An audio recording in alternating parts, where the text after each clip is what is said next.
My name is Willy Bolander. I study influence, persuasion, and leadership in selling and sales management, and I teach people how to sell. In this podcast, we'll talk to some of the world's top sales leaders and see what we can learn from them. Welcome to the Sales Lab. So I'm here with Lindsay Fields, and she is with UKG, but she's also been a teacher, and she's a math major that found her way into sales. And I appreciate you taking some time with us today. Absolutely. Thanks for having me. I'm ecstatic to be here. And I think probably the right starting point is give us an idea of what UKG does as a whole, and then maybe specifically what your role is and how you make things happen. Yeah, UKG on the surface is a technology company, but I always say that the technology is a means to a broader story. Is really we're a people company, and so as we look at what we do, we sell HR, payroll, workforce management, software to thousands and thousands and thousands of customers, and really provide them data insight into their workforce so that they can optimize the people that they have. Your people is your most expensive asset. And so we're looking at how can we better train, develop, retain, and recruit the absolute best talent out there. And so UKG provides solutions so that organizations all over the world will be able to do that. And then my role, to answer that question, is I have the pleasure of serving today as the Vice President of Customer Account Management. So my team meets with our existing customers and essentially looks at their long-term strategy, right? What are your business initiatives for the next 3 to 5 years, and what UKG solutions can come alongside your business and help you grow, help you develop your people where maybe you're not optimizing the solution or have more opportunity. We essentially are selling back into our customer base, but doing it in a way that says we're the best possible partner to our customers. And I'm fortunate enough to lead that team for a portion of our mid-market customer set, which is a pleasure and the most fun I've ever had in a job. This content is brought to you by the TSL Showdown. That's the Technical, Industrial, and Engineering Student Sales Showdown, hosted right here at Texas A&M University. We have over 200 engineering students taking sales classes every semester and a growing minor program in technical sales.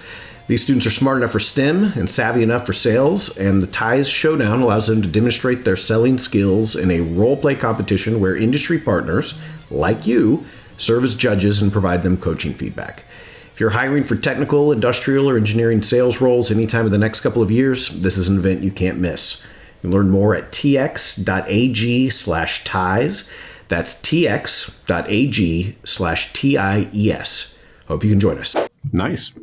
And so I wonder if we can get a little more detailed on the, if I'm a customer or prospective customer, yep. I'm running, I guess, probably a medium-sized business, or, who is the customer? What is it that they love about doing business with UKG? Why are they coming to you?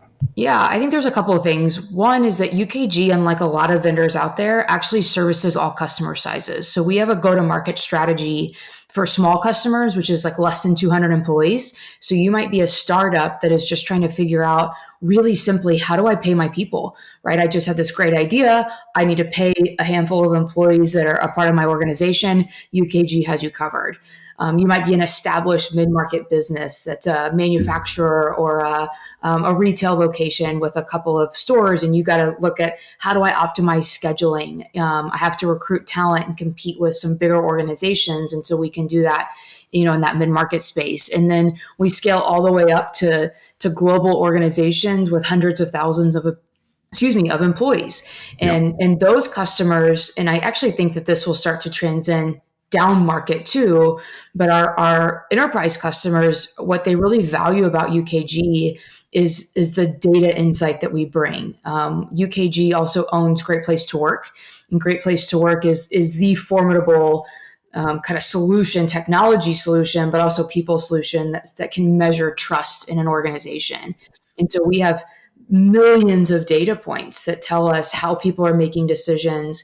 We can predict if the economy is going to go up or down based on how people are clocking in and out more accurately than anything else. And so our customers want to partner with us because they want to know, how do I get a leg up on our competitors? But also then it is as simple as, I also have to pay my people accurately. I also have to retain a workforce. So there's all those components that are part of it as well. Hopefully that helps bring you some clarity there.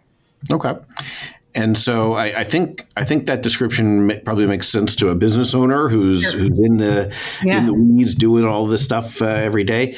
But for a college student who's never run a business and has limited experience, so you said payroll. Yeah. Okay, so I think they'll definitely know what that is.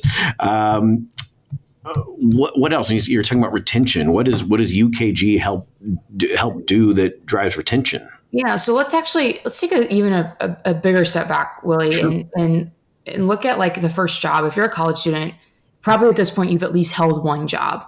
And I remember when I went to my first job, somebody handed me a tax form, if you recall that, and you're probably like, how in the world, what am I supposed to do in terms of filling out this tax form? What is it? What do all these numbers mean?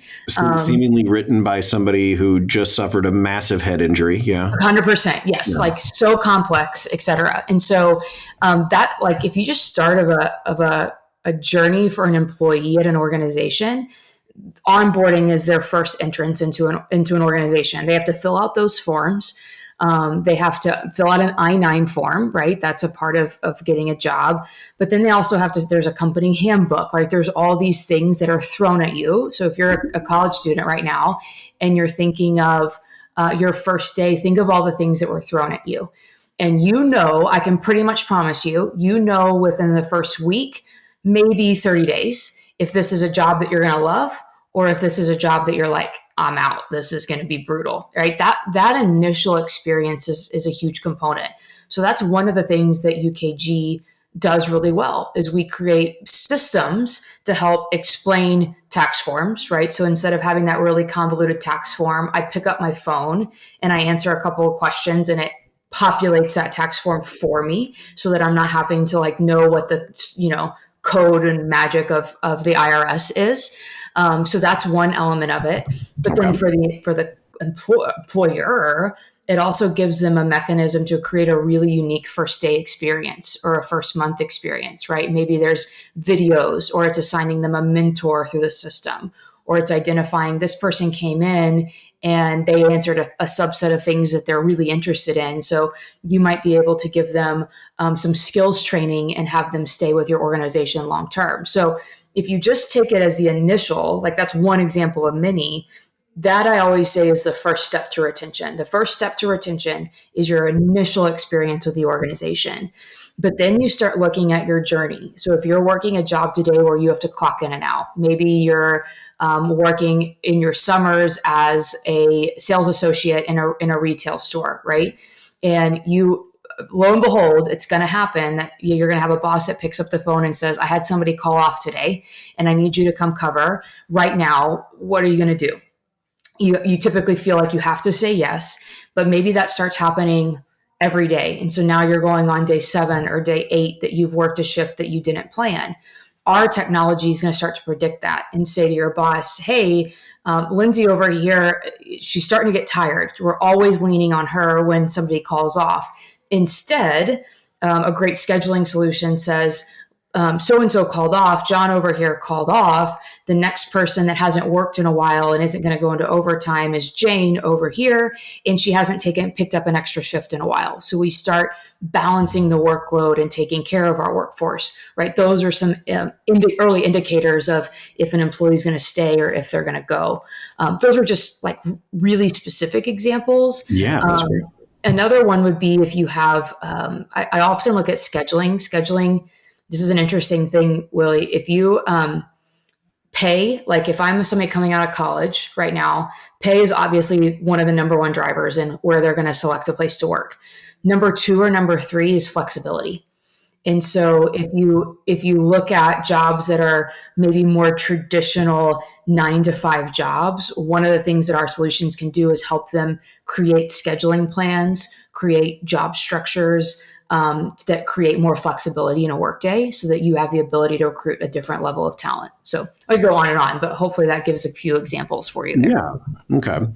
So if I'm a business customer thinking about doing business with you guys, it might be something like, I started a business because I'm an expert in cupcakes or, accounting or whatever.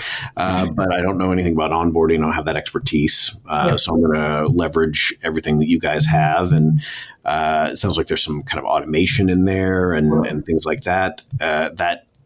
So we might position that as expertise. We might also position that as saving time, right?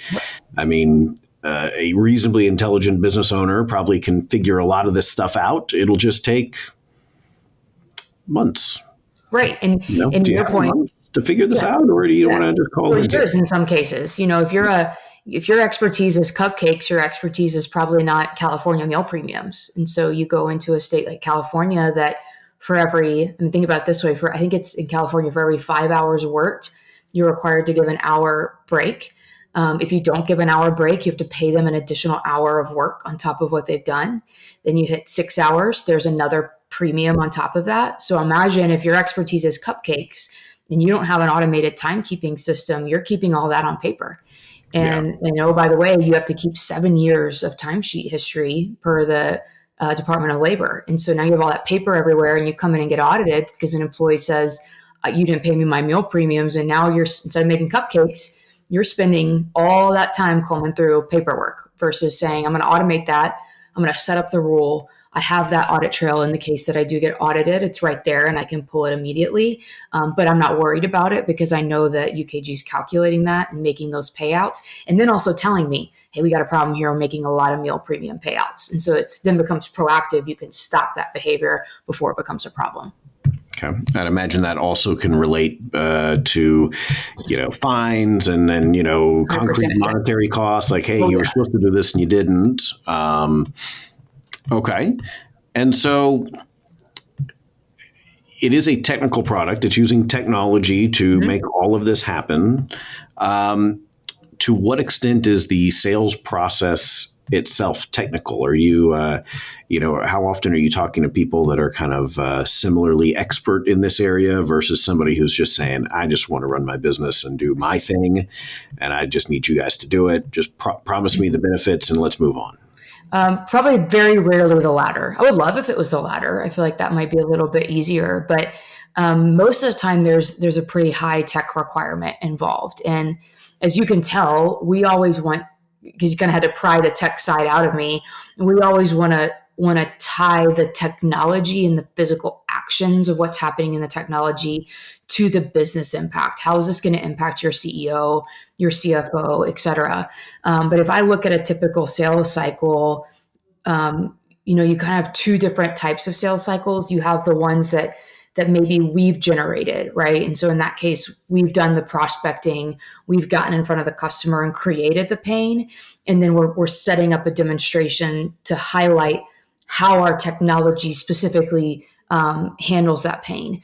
We also have a large amount of sales cycles that come through an RFP process, or what's a request for proposal. And so we get, in that case, a huge list of technical requirements, sometimes 7, 8, 9, 10 pages of really specific technical requirements that we not only have to answer and make sure we're answering clearly and concisely, but then we've got to go back to the customer and show them that. And try to separate ourselves from usually 3 or 4 other competitors who've gotten that same RFP. So how do we make sure the technologies often can look the same? So how do we make sure our technology stands out when they're looking at 4 or 5? But I would say probably 90% of our sales cycles are a much more technical. There's a demonstration involved. There's a tech requirements. There's communicating about integration requirements. It can get pretty technical. Okay. And so a salesperson with UKG, are they expected to be the expert in the room and make that happen? Or are they kind of working with a team of other people who may, there might be an engineer or a technical expert on the team? We're all about team selling. So you have your kind of quarterback of the opportunity, which is going to be your sales rep. And for my team, my sales reps, I expect that my sales reps can speak intelligently about all of the key value areas to the customer. So they might not understand how the technology works, but they understand the impact to the customer. That's my expectation of the sales rep. But then coming around that rep, there's going to be a pre-sales consultant, or what is often referred to as a sales engineer. Sometimes we actually have 2 or 3 pre-sales consultants on a deal, depending on the complexity of that. We have for our teams, we oftentimes bring in an integration pre-sales consultant. We bring in somebody that specializes in really complex workforce management, which is timekeeping. And then we kind of have your assigned, I'm able to cover the suite of solutions. And in most of our deals, we have that one assigned pre-sales consultant. In addition to that, you're going to have, for other technical resources, we have value teams that come alongside and do case studies to compare how other customers have used this and seen that. So on any given opportunity, you might have a team of 8, 9, or 10 people that are all touching that in various stages of the life cycle. Wow. Will all of those people be at meetings with the prospective customer, or some of them will be working in the background and providing materials? A little bit of both. Some work in the background. I will tell you, our pre-sales team, our solution engineering team, we always have as them to be customer facing.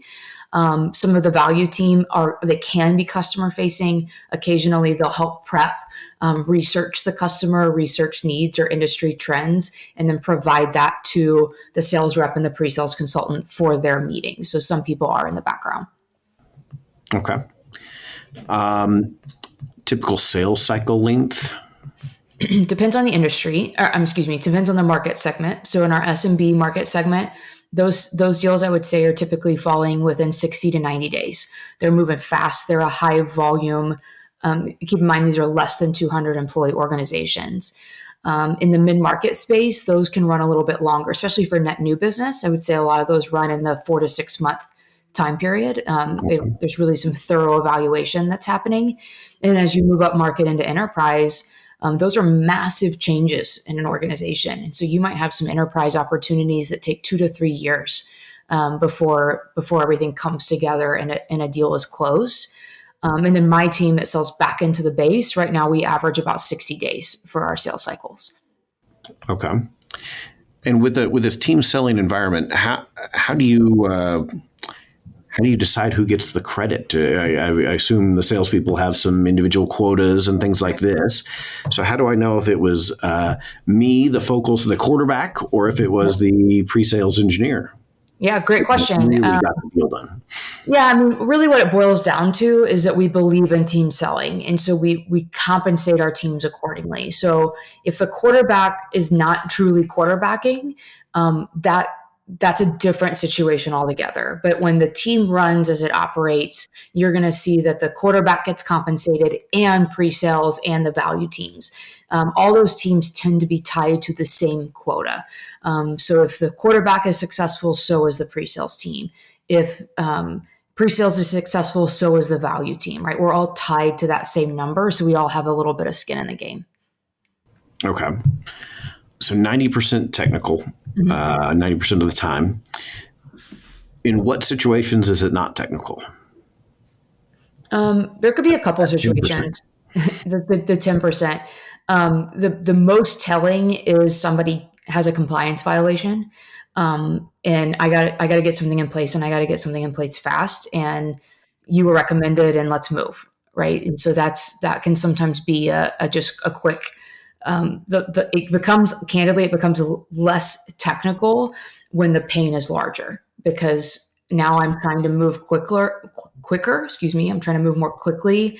I have something I need to solve. And so I don't have the time to dig into every little feature function. I need to see the end result. I have the value. I have the case studies out there. I'm trusting you. I'm moving. Those are few and far between, but they certainly happen. And then in selling back to the base, occasionally we'll come up to a place where this doesn't happen often. I wish it happened more. It's like a little gift to us, but it does happen that occasionally somebody will say, UKG's been a great partner to us. We have budget to spend. If I don't spend this budget, I'm going to lose it next year. Is there anything we're not using in the system? And maybe we've released a new module, and so they'll deploy that. That rarely happens. It has happened before. Okay. So it might be non-technical in the case of just a very strong relationship, a lot of trust built up there. Let's find another way to partner. Or I actually appreciate what you said, that the size of the problem changes the perception of things. I think this is probably true across industries. Even I don't like my car. But I'm not going to go buy one this afternoon. But if the AC goes out, now all of a sudden it's not just that I don't like my car; it's that I live in Texas and I have an urgent need. It's not a viable. It's not really a car if it doesn't have AC. In my mind, and any car with AC then suddenly becomes appealing, right? And exactly. so, and then all of a sudden I'm buying this afternoon, and I was going to really drive a hard bargain on that interest rate, and pit the dealers against each other, and now I'm going to go, oh crap, I just need something. Let's do it. 100%.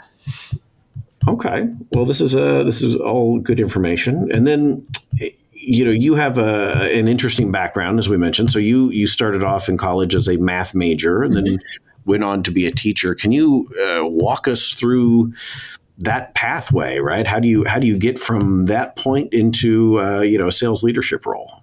Yeah, great question. And one thing I always say is, in every role you ever do, you're selling. I mean, if you don't believe that, I'd come to me and I'd argue, like, all right, tell me what you're doing. We could probably have that discussion. But yeah, I graduated from Texas A&M, and I had a minor in education. So the natural progression, the natural path was to step right into teaching. And I did. And I truthfully, I loved it. I loved the students that I was getting to impact. I coached volleyball. I loved that part of it. But I'm a very driven person. And I realized very quickly about myself is that I needed something new and fresh. I didn't want to be more or less doing the same thing year after year. And so after a couple of years, I think I was in teaching for about 3 years, when an opportunity kind of arose for us to move, and we were going to leave the area. And so I was going to have to get a new job anyway. I was either going to have to get a new teaching job, or I was going to get something else. And I looked at my husband and I just said, I don't really think I want to teach. And I think it took us moving for me to vocalize, I want to do something different.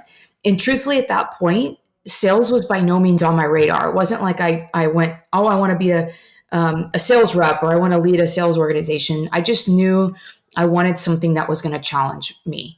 And so we moved to Indianapolis. I went down a best place to work in Indianapolis list, or a great place to work Indianapolis list.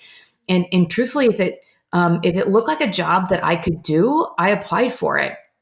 But what I found in that process was that a lot of the roles out there really valued my background in math. They valued the fact, they didn't care that I could do algebra in my head or whatever. That wasn't important. It was the problem solving skills. I was piquing interest because I had a background that showed I had the ability to problem solve. And so as I started interviewing, I ended up getting an interview at Kronos at the time, and I was doing implementation. And so if you think about, we sell software. And so when we sell software, and by the way, Kronos is now UKG, it went through a merger and a name change. But when you sell software, somebody needs to implement the software, right? They have to help a customer get live. They actually have to do the technical work to configure the rules that make sure we're paying people correctly.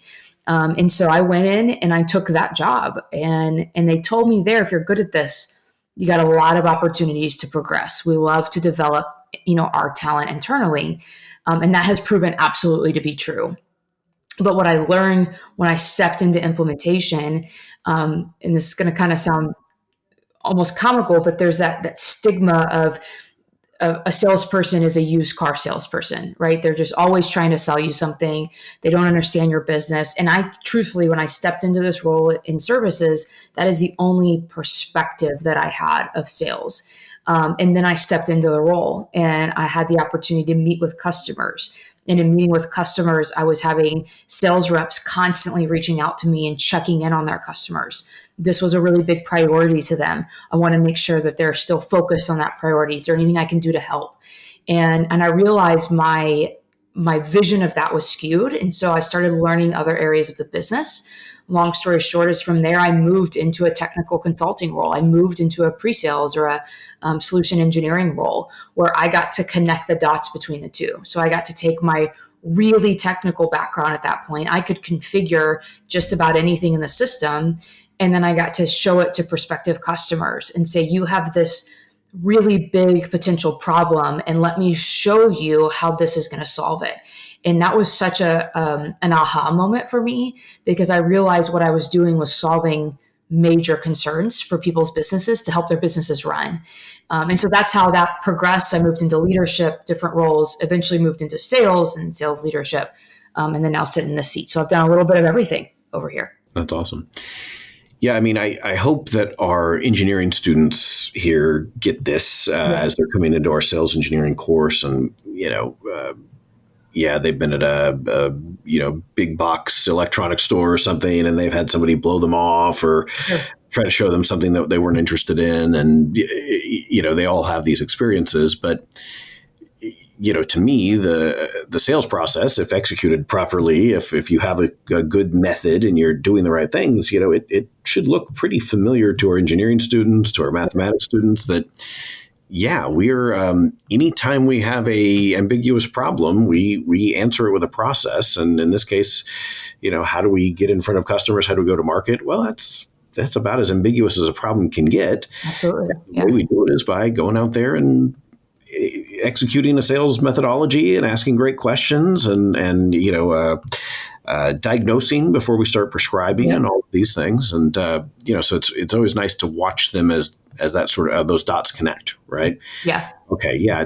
We're not talking about beating people over the head or bullying them into compliance. We're talking about identifying where there's these opportunities to add value and pursuing them. Yes, maybe pursuing those aggressively. Once we know there's something we can do, we're going to be persistent. We're going to be maybe even bullheaded at times, but not without that diagnosis, not without having performed that due diligence. Yep.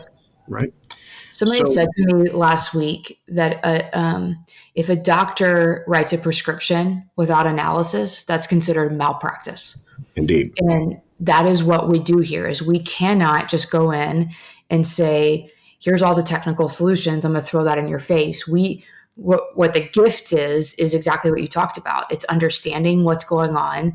It is doing an analysis. It's figuring out what hurts and then prescribing a solution. And sometimes, and this happens still today, sometimes we do that analysis and we will go back to our customers and say, you had a lot of pain.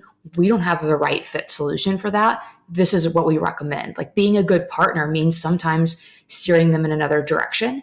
And for the engineering students that are listening, I hope you hear that that's a skill set you will need no matter what role you're in, right? If it's a technical sales role, fantastic. But even if I'm in a more traditional engineering role, you still have to understand what problem you're trying to solve, build the process, and go for it. And so the magic of a technical sales role is I have the technical expertise, but I can speak it in a language that somebody less technical can understand. I have those people skills. If you have those two talents mixed together, you have a ton of potential in this economy.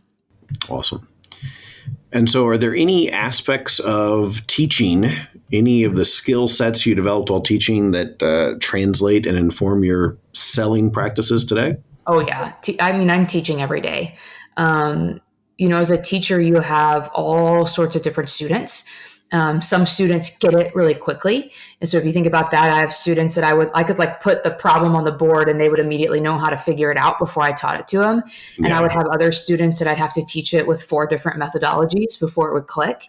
So you learn that element of patience. The same goes in selling, right? You'll have some, in fact, I had an example this morning that I put something in writing to a customer that he emailed me back and was like, nothing about this makes any logical sense. And so I picked up the phone and called him. And by the way, that always is better than email, but I picked up the phone and called him. We walked through the scenario and he was like, oh, that's exactly what we want to do. Fantastic. Great. I just needed to explain it in a different way. And I assumed that he was farther down in his understanding than what he was. And that comes from teaching. And so the ability for me to recognize that quickly, you're getting this or you're not, allows me to coach my team to, when I'm working a deal on my own, to adapt and move really quickly, because you had to do that in the classroom. You don't get a ton of extra days in a classroom if a student's not getting it. Well, I imagine in these large buying centers as well that You might have a number of people there who are the technical minded, you have to get into the weeds. You might have other people that don't care, that need to hit the business impact, and they might all be in different stages of their own sort of personal decision cycles and all of that. I mean, I guess certainly has parallels with a classroom of students at varying levels of understanding. Well, and usually, not always, but usually the people doing the assessment are your everyday users. They're going to be your super users of the technology. But the person that's actually signing the contract is going to be somebody in your C-suite. They're probably not involved in the day-to-day interactions. So part of that teaching element is I've got to get in the weeds and be able to answer those questions with those day-to-day users. And then I need to be able to condense sometimes months of work that we've done with their team into a 5-minute conversation point to the CFO to ensure that we're getting that signature. And so being able to adapt, understand what do you understand about this process versus what you've missed is a really crucial point. And education goes, I think teachers are fantastic. I've hired a lot of former teachers because of that skill set. It's something that's harder to teach, but if you can practice that, it goes a long way. Interesting. Yeah. Well, I wonder about, I have some questions that I like to ask people, and sometimes they look at me and go, I don't know, I don't even know what you could be trying to get at. Mm-hmm. So sometimes they fall flat, but I'm going to try them out. Okay. Because when they bear fruit, it's usually interesting. So are there any things that you see people doing in the world of sales or sales leadership that you think are just wrong? You think people are kind of barking up the wrong tree, and in your experience, you've learned that, okay, it's not A, it's B, it's not up, it's down. Is there anything that people tend to get wrong when they're trying to do technical sales? It's interesting. A very legacy way of selling was to lead with functionality. So if I even look at my company 10 years ago, I've been here 11 years. If I look at my company 10 years ago, feature function, nobody could touch us. And so we could absolutely, and we were often instructed to walk into a meeting, show all the amazing things that we can do, boom, we're good, and it's time to go. And there are still a lot of places that you will see people that believe the demo is going to be your selling point. I believe that you should have basically closed the deal before you ever get to a demo. You should understand and know what's going on in their organization and know their priorities so well and so deeply, and understand specifically how your solution is going to fit it, that the demo is like a cherry on top versus the selling, the real selling motion. And so that's one thing that stands out to me. We're seeing a shift away from the demo first, but there's certainly still some sales leaders out there that do that. That's absolutely there. There's also an old school philosophy of I'm going to wait for I'm wait for customers to come to me, especially in customer based selling. I'm going to wait for my customers to come to me, and I'm just going to be a support rep. And as long as I'm taking care of them, eventually they will buy from me. And there is some truth to that, but we have to be consultants in the selling world, is my opinion. And so customer-based sellers should be just as good at prospecting as net new sellers. That's often, I get a lot of leaders argue with me about that one. That's my personal opinion. You have to be just as good at prospecting. Those are two things that stand out to me right now. Well, and I mean, in one case, I think we could use phrases like a pitchman or like this happens. This is probably a valuable skill set in certain situations, but it's a little different from a consultative, 100%. Technical salesperson. And then, of course, the issue of waiting for your phone to ring, so to speak, is always a funny one, because a website can do that job. Yeah. You want to stay employed, you better be bringing something else to the table. And in fact, let alone stay employed, you want to be making what salespeople sometimes like to make. You got to bring something that a website can't do, that a pitchman can't do, that a well-produced video of one person giving the pitch. How replaceable are you? Hopefully you're digging a little deeper than that. Yeah, 100%. You mentioned basically you want to have the sale closed before you even bring up the product. Mm-hmm. Can you tell us a little bit more about that? Yeah, I mean, to clarify, by no means, like, it's not like we've already put a contract in front of them or anything of that nature. But I want to make sure I've identified that pain, whatever that pain is to the customer, and that's going to be so different on each customer. And so, one mistake, candidly, people that do this for a long time start assuming pain. I've seen this over and over and over again, and so I assume that your pain is X. You got to get away from that. You have to know that customer specific pain and specifically understand what the impact of that is to the business, right? And so if the impact to that of the business is, well, I talked to somebody the other day that the HR person said, well, I'm having to work insane number of hours. And then my rep called their CFO thinking that's game changer. They're having to work, extra 15 hours a week of overtime or whatever it was. And the CFO responded with, I don't care. That's why I pay her overtime. And so there is that element of, you got to know their pain and know who cares about the pain. And essentially, how do you measure that, right? Is this something that is lawsuits to the company? Is this something that is they're not able to meet their 2030 strategic vision because they're not able to allocate resources? Like, what is that impact? And already know what are going to be the reasons they make a decision, right? What are the most critical? You often hear it called decision criteria. Understand what that criteria is. Who's making the decision? Do you have somebody internal that is championing you and your software? If you know all of those things before you go into a demonstration, you're already 90% of the way there, because then your demo can be, boom, I hit that big issue. Boom, I hit that big issue. And that becomes like a aha, wow moment that just kind of solidifies everything. Where I have a personal philosophy, and my data supports this. If we get to more than 2 demos in a deal, in the mid-market space, not true of enterprise, but in our mid-market space, if there's more than 2 demos required in the deal, our win rate plummets significantly. Because if we're having to do more than 2 demos, then what's happening is we don't understand what's important to them. And so every demo becomes I'm showing you and I'm hoping it sticks.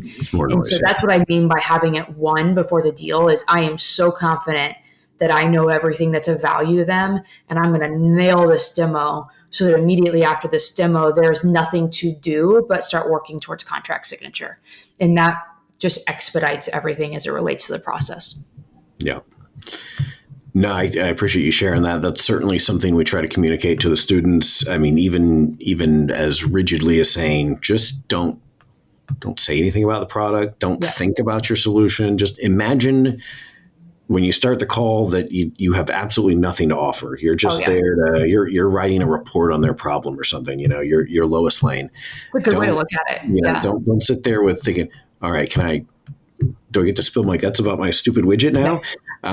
No, just. Yeah, I always tell my reps, sit on your hands. Like, sit on your hands and keep your mouth shut. The more you keep your mouth shut, the better. Absolutely. Well, and then, back to that idea of the big problem gets fixed. If we understand the big problem, we know where to motivate. We also try to emphasize with the students that, there's plenty of books out there that'll tell you, here are the magic words to help you close the sale. And I just don't buy it. No, there's no magic. The magic happens at the beginning of the sales call because you understand what's at stake and you're going to help them solve a big problem, or it didn't. And there's no magic wand to get you out of that at the end of the sales call,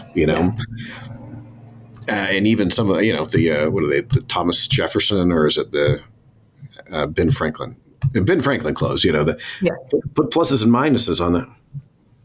If you're really doing that, you often end with the exact same number of pluses and minuses, and you're no closer. You just spent a lot of time wasting. Spent a lot of time for no decision is actually the number one competitor.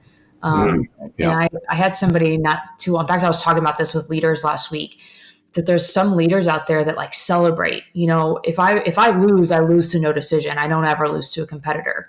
And I'm like, yes, but no decision is actually your biggest competitor. Because if they're losing to no decision, if it's a real true process, and at the end of it, they decided to stay where they are, or not do anything, then for sure we're not uncovering value. Yeah. There really probably either wasn't an opportunity, or we got into a demo show off and they just decided, plus or minus, this isn't worth the effort to make a move. Yeah. That's always hard. Well, and I think a lot of I was going to say early career salespeople, but probably a lot of different career stages do this, where they, I go in there and I've been told to talk about the benefits of my features, the value I can communicate, the value I can provide. So I show up and I say, save you time, save you money, innovative approach to doing this, to reduce your stress, and I think we sometimes don't realize that that's what everybody is running around saying, and if you want me to disengage from a conversation and almost certainly hang up on you, use the word innovative. Yeah. Tell me that you're going to maximize the potential oh my God. Oh, gosh. All the marketing words. Okay. If you give me, and yet, you share a bunch of good things with people and they'll say, oh, those sound good. Yeah. Okay. It's a nice color. It's a nice processor. It's nice, whatever. That all sounds good, but I'm not perceiving that I have a problem that needs to be fixed. So I'm out. The big mistake that all reps make, it doesn't matter how tenured they are, is they talk about themselves or their company and not the customer or the prospect's company. Nobody cares. And I tell people all the time, I love UKG. I've been here for 11 years. Chronos, now UKG. I could tell you 8 million stories about how great this place has been to me. None of my customers care. They care that I'm a good partner to them, and they care about how I'm going to help them make more money. All companies want to drive more revenue, right? They want to increase their profits. Whatever their mission statement is, they're trying to accomplish that. They want to make sure they're maximizing their workforce. They all have needs: save time, save money. There's something. And if we come in being like, here's all the stuff we do that's so great, they don't care. They don't care. It's about asking them, what are your priorities? What's happening? What's important to you? When you understand that, you have a leg up. And it seems so simple, but especially as end of years come and people start panicking, all the bad habits come out, right? I got to sell more. And so I'm going to throw product at you, and that actually backfires. Yep. Now, you mentioned all the great things that your experience at UKG has provided. So I think maybe that's a nice segue to why, if I'm a young person thinking about where I want to take my first job, what would lead me to UKG versus anywhere else? Great question. Where do I start? I think there's a lot of things. The first and foremost thing for me is that it's a culture of growth. We are not standing still. We've changed more and continue to be more agile than we've ever been in the 11 years that I've been here. But we do so in a way that deeply cares for the employee. I've seen candidly, I've seen a lot of people leave UKG of I got this great offer, a ton of money. And then, they're immediately like, I got to come back because it's a really unique, I care for one another, I want to see you thrive culture. And then there's just some candidly, there's just some really fantastic benefits, like all of your premiums paid for medical, dental, vision, a 45% 401k match. You just don't see that out there. I keep believing someday that 45% 401k match will have to go away, but I'm going to continue to max it out until it doesn't go away because it's so fantastic. But the other element too, in fact, yesterday as a leader, I just got my organization's Great Place to Work results. And so we send a semi-annual survey to all of our team. And one of the things that I, as a leader, am held accountable to is not only that my team is performing and hitting our sales revenue targets, but also that we're doing that in a way that inspires trust and makes people want to work here. And so people are able to give feedback on, when all else is done, I'm proud to work here. And my group was 98% positive, to have people that said, I feel like I can go to my manager with new ideas. I feel like I'm given the resources to do my job. And then truthfully, when we miss a mark on something, when we have an area that goes down, I'll meet with my team in the next 2 weeks on, here are some areas that we're going to focus on as growth areas for us as an organization. And I just don't know that there's a lot of places that are investing that much, are growing at the rate that we're growing revenue wise. We're all in on double digit growth, but also doing that in a way that says people drive that growth. And so if we don't take care of our people, eventually the revenue will stall. And so it's a both and for us, which is a really unique place in a corporate world. Okay. And what skills, I think you already mentioned one of them, problem solving, but what other skills, competencies, knowledge, what would an early career person need to bring to the table to really succeed at UKG? I am always looking for a self-starter.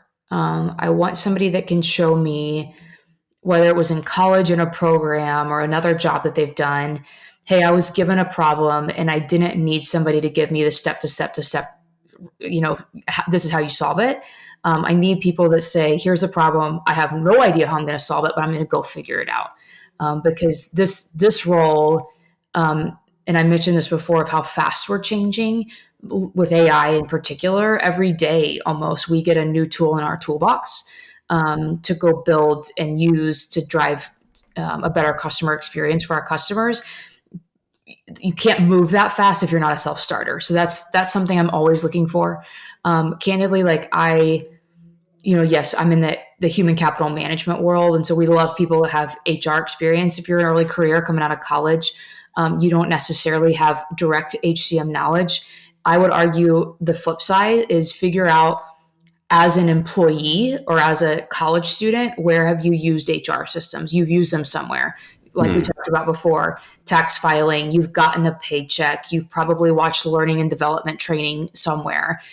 You've probably had to answer a survey in some component. And so think about what your experience was as an employee or as a student using those tools, and bring that story and that influence. If you can turn that and show, I've learned from my personal experience, that would be great. And then my last thing is coachability. Nobody's going to be perfect. I make mistakes every day.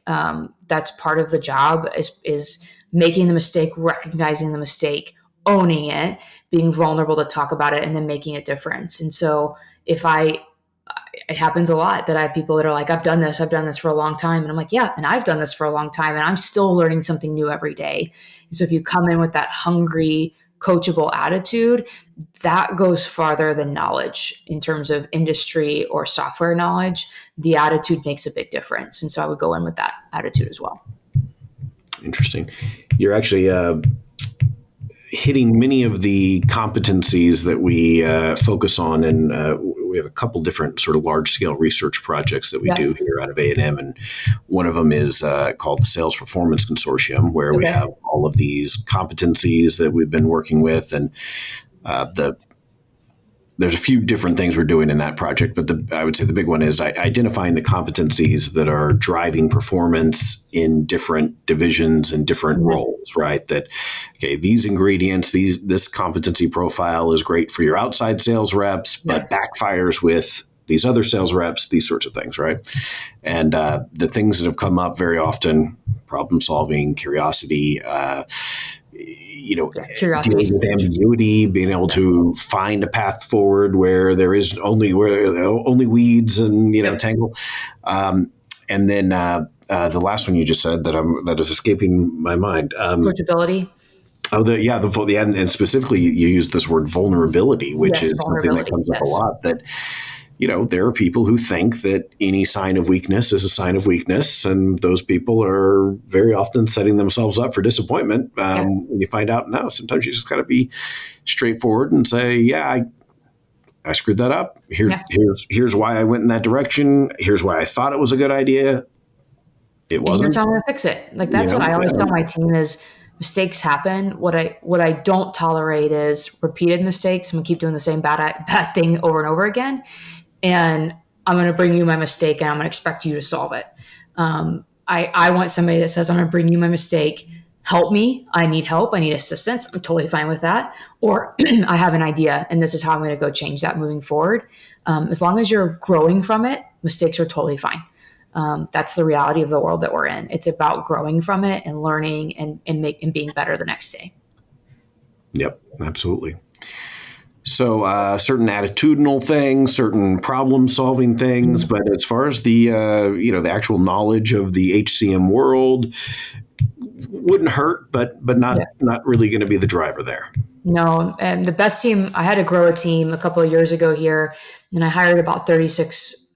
In fact, I think it was exactly 36 folks in about an 18-month period. And so because of the rate that we were growing this team, I couldn't hire traditionally. I couldn't just go to a competitor and recruit a solution engineer to come over. I had to hire non-traditional. And so interesting, I would tell you at least 50%, maybe a little bit more of that team had no HR, payroll, HCM knowledge whatsoever. Yeah. Many of them were early career or changing careers. A lot of former teachers came into that route. To this day, I would still argue that's my best performing team that I've ever had the opportunity to lead. Hungry, really fresh ideas, like things that we hadn't looked. And that's what I would tell you if you're listening to this and you're in early career, you have ideas that are worth being heard. I have sat in this seat for 11 years. I just hired a new manager externally, and I tell him all the time, bring me something I'm blind to, because I know this space. You've come up in an entirely different generation. If you're listening to this call, bring your ideas. And if you bring that and you're able to make a difference, you can have a pretty quick and immediate impact. And I also find that this generation is a little bit more willing to receive feedback. I just hired 2 early career folks to my team, and they snippet their calls with clients all the time and send their manager, hey, I could have handled this objection better. Can you help me work through this? And we love that because they are progressing faster, truthfully, than some people that have been here for 15 or 20 years because of that willingness to grow. So, don't not apply because you're not a perfect industry fit. Go after it and go after it hard. You might not get them all those roles, but don't be discouraged by that. Absolutely. Well, and some of the trainings I've done with different companies over the years, there have been times where we haven't made a big deal out of this and other times that we have made a big deal out of this. And I think it makes a lot of sense that, it's very easy for a company to say, I want you to create, role play scenarios. I want everything to be in the context of our products. And we very often find that that's not actually the best way to learn sales, that if we can train you in a sales process on something that is not your thing, then it forces you to understand the process. It forces you to understand the method without the temptation to say, oh, well, let me grab my presentation folder. Let me go to my slide deck. Something No, just learn how to ask great questions. Learn how to listen for those little, things that people say that imply that there's a story underneath that. Don't walk away from that story that's underneath that. Ask, probe. And then worry about your product, when you get back to the office or whatever, integrate that in. Yeah. But sometimes it's like impossible to get people out of, especially if they've been doing this for a little while and they really understand the product well. It's like, man, it's hard to get you to change when your muscle memory, right? Your habit just says, oh, well, hit these points of value. Well, maybe, but not yet. Do the process first. Diagnose. Well, I am seeing that we're getting close to out of time. I again really appreciate you chatting with us and sharing a little bit about UKG and teaching and everything. So absolutely, thanks for having me. It was a pleasure to get to connect and talk about what I love. Perfect. Well, and UKG is officially involved in the TSL Showdown event for the fall. So hopefully we'll be seeing you again soon. Yeah, I'll be there. I'm going to join with some of my colleagues. Awesome. That's it for this interview. I hope you got something valuable out of it. Of course, if you did, be sure to subscribe and rate this podcast on whatever app you use to listen. Also, share this with your colleagues and friends, and let's continue to have a deeper discussion on all things related to selling and sales leadership. See you next time in the Sales Lab.